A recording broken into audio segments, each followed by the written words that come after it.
What did the world look like in the year 1000 BC? No smartphones. No skyscrapers. Not even Rome as we know it. But make no mistake, this was a world bursting with innovation, conflict, and transformation. From mighty kingdoms rising in the east to mysterious tribes shaping the lands of Europe. Let's journey back over 3,000 years, to a time when myths were real and empires were being born. In 1000 BC, the world wasn't connected by planes or satellites, but through trade, conquest, and oral stories, cultures were already influencing one another. There were no world maps, yet civilizations knew more than we think. Powerful kingdoms flourished in Mesopotamia, Egypt, China, and Mesoamerica. And across scattered lands, people began to leave behind the Stone Age for something far more advanced. In the Eastern Mediterranean, the great Egyptian empire had passed its golden age, yet its cultural legacy still loomed large.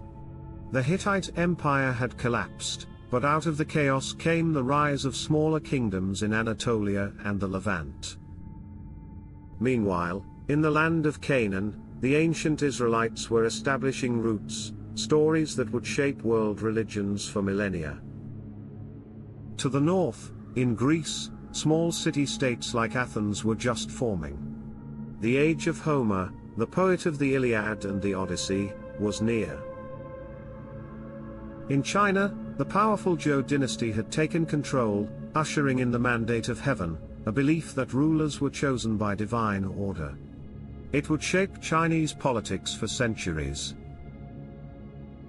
Further south, the early roots of Hinduism and Buddhism were taking hold in the Indian subcontinent, with the Vedic age in full swing. Trade between these regions was slow, but it was happening. Silk, spices, and ideas quietly passed along ancient paths that would later become the Silk Road.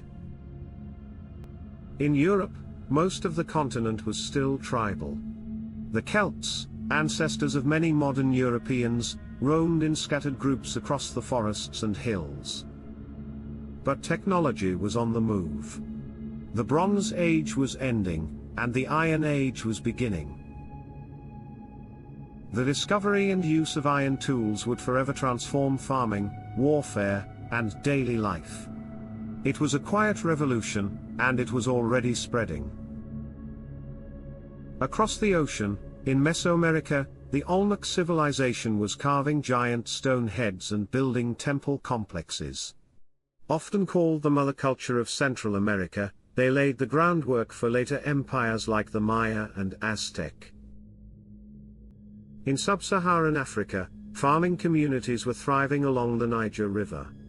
Oral traditions, rather than written records, preserved their stories, passed down across generations.